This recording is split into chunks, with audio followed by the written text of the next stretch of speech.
বন্ধুরা, আজ এই ভিডিওতে আমি 5টি এমন চিহ্নের কথা বলতে চলেছি যে চিহ্নগুলি যদি আপনারা নিজেদের মধ্যে দেখতে পান তাহলে বুঝতে পারবেন যে ভগবান শ্রীকৃষ্ণ আপনার প্রতি অত্যন্ত খুশি হয়েছেন। এই চিহ্নগুলি সাধারণত যখন ভগবান শ্রীকৃষ্ণ তার ভক্তের প্রতি খুশি হন তখনই ভক্তের মধ্যে দেখা যায় বা ভক্তের শরীরে দেখা যায়। অনেক মানুষ আছেন যারা হয়তো এই চিহ্নগুলি নিজেদের মধ্যে লক্ষ্য করতে পারেন, আবার অনেকে হয়তো বুঝেই উঠতে পারেন না যে এগুলো কোনো দিব্য চিহ্ন বা ভগবান শ্রীকৃষ্ণ স্বয়ং তাকে কৃপা করে এই চিহ্নগুলি দিয়েছেন।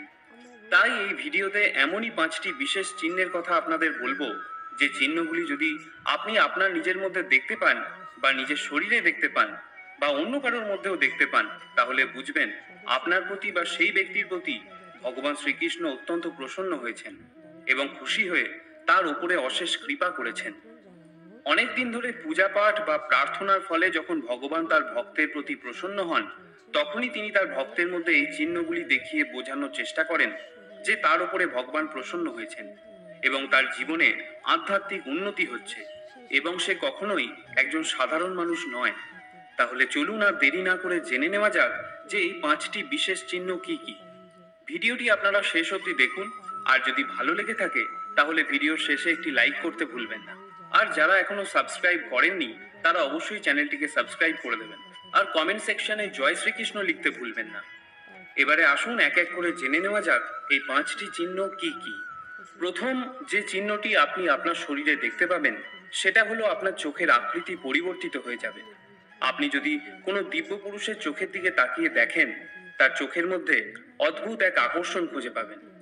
শাস্ত্রে এই ব্যাপারে বলা হয়েছে যে যদি কোনো ব্যক্তি ঈশ্বরের প্রার্থনা, নাম, জপ, ধ্যান ইত্যাদি করে তাহলে ধীরে ধীরে তার চোখের আকৃতি পরিবর্তন হয়ে যায় এবং তার চোখের মধ্যে এক অদ্ভুত সুন্দর আকর্ষণ সৃষ্টি হয় যা দেখে প্রত্যেকটা মানুষ তার প্রতি মুগ্ধ হয়ে যায়।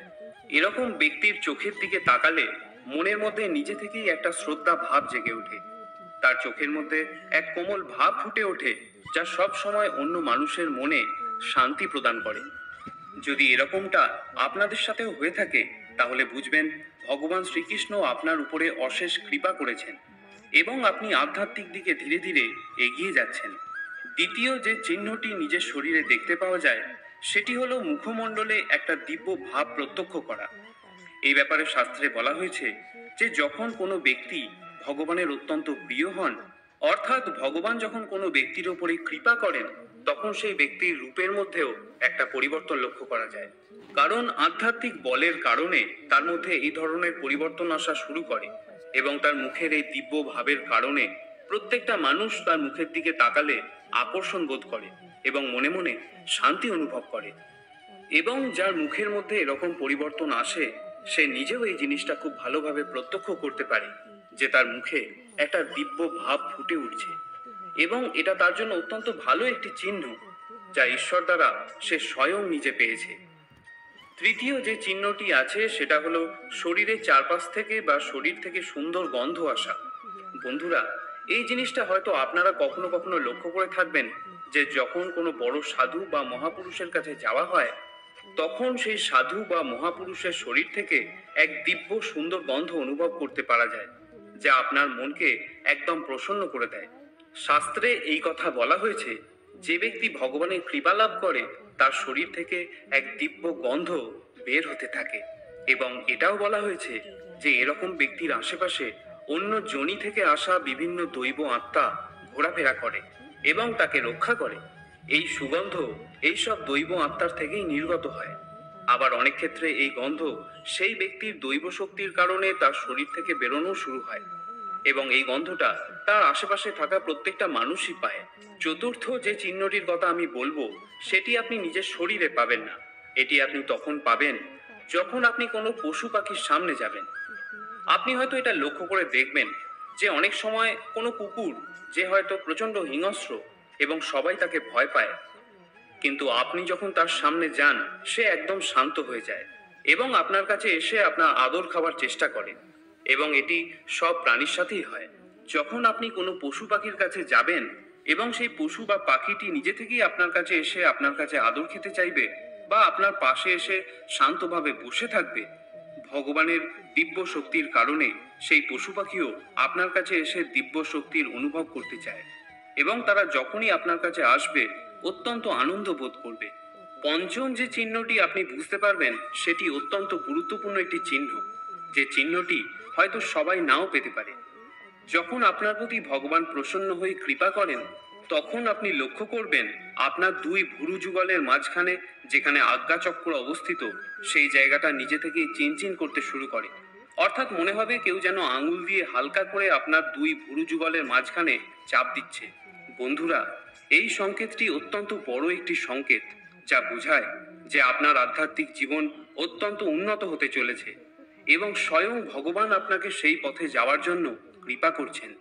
এই ধরনের চিহ্ন আপনার আজ্ঞাচক্র অর্থাৎ তৃতীয় নেত্র খোলার একটা বড় ইঙ্গিত প্রদান করে। তাহলে বন্ধুরা, যদি এই ধরনের সংকেত আপনিও কখনো পেয়ে থাকেন, তাহলে বুঝবেন যে স্বয়ং ভগবান আপনাকে প্রতিনিয়ত দেখছেন এবং আপনাকে আধ্যাত্মিক জীবনে উন্নতি করার জন্য সাহায্য করছেন। আপনিও যদি এই 5টি সংকেতের মধ্যে কোনো একটি সংকেত কোনোদিনও পেয়ে থাকেন, তাহলে কমেন্ট সেকশনে জয় শ্রীকৃষ্ণ লিখতে ভুলবেন না। এবারে আসুন ভগবান শ্রীকৃষ্ণের কিছু অনুপ্রেরণামূলক উক্তি শুনে নেওয়া যাক। দুঃসময়ের অন্ধকার কখনো কখনো আমাদের জীবনে সবচেয়ে উজ্জ্বল মুহূর্তটির দরজা খুলে দেয়। অতিরিক্ত অহংকার পতনের লক্ষণ, আর অতিরিক্ত সরলতা ঠকে যাওয়ার লক্ষণ। সবাই বলে একজন চলে গেলেও জীবনটা থেমে থাকে না, কিন্তু সত্যিটা এটাই, জীবনে হাজার কেউ এলেও ওই একজনের শূন্যতাটা থেকেই যায়। যে তোমাকে কষ্ট দেয় তাকে তুমি ভালোবাসতে পারো, কিন্তু যে তোমাকে ভালোবাসে তাকে কখনো কষ্ট দিও না।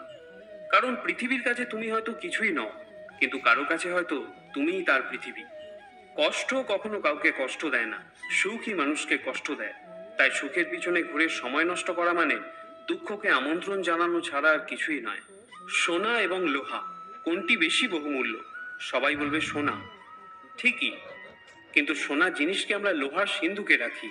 তাহলে কোনটার উপর আমাদের ভরসা বেশি, সোনা নাকি লোহা?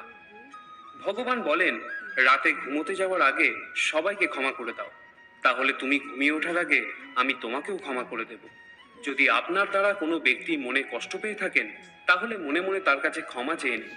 আর যদি আপনি কারোর দ্বারা কষ্ট পেয়ে থাকেন, তাহলে তাকে ক্ষমা করে দিন এবং সব দুঃখ ভগবানকে সঁপে দিয়ে নিশ্চিন্তে থাকুন। বিশ্বাস করুন, এতে আপনার জীবন অনেক সুখ শান্তিতে ভরে উঠবে। প্রার্থনা আর ধ্যান দুটোই জীবনে খুব অপরিহার্য, কারণ প্রার্থনার মাধ্যমে ভগবান আপনার কথা শোনেন, আর ধ্যানের মাধ্যমে আপনি ভগবানের কথা শোনেন। গীতায় বলা হয়েছে, যদি আপনি কোনো ব্যক্তির মধ্যে ভালো কিছু দেখতে পান, তাহলে ভালো সে নয়, ভালো আপনি, কারণ তার ভালো দিকটা দেখার দৃষ্টি আপনার কাছেই আছে। দুর্বৃত্ত মানুষদের যদি শুধু উপদেশ দিয়েই কাজ হতো, তাহলে ভগবান শ্রীকৃষ্ণ কখনো মহাভারত হতেই দিতেন না। আমাদের কাছে যেটা আছে তার আনন্দ আমরা তখনই উপভোগ করতে পারবো যদি আমরা সেই চিন্তা ছেড়ে দিই যে আমাদের কাছে কি নেই। যে কোনো সমস্যার মাত্র দুটি সমাধান থাকে। প্রথমটি হলো হাল ছেড়ে দেওয়া, আর দ্বিতীয়টি হলো সমস্যার মোকাবিলা করা। ভালো তার জীবন থেকে কখনো খারাপ সময় যায় না। ভালো সময় নিজে থেকে কখনো আসে না, তাকে নিয়ে আসতে হয়। প্রকৃত বড় মানুষ সে, যার সামনে কোনো মানুষ নিজেকে ছোট অনুভব করে না।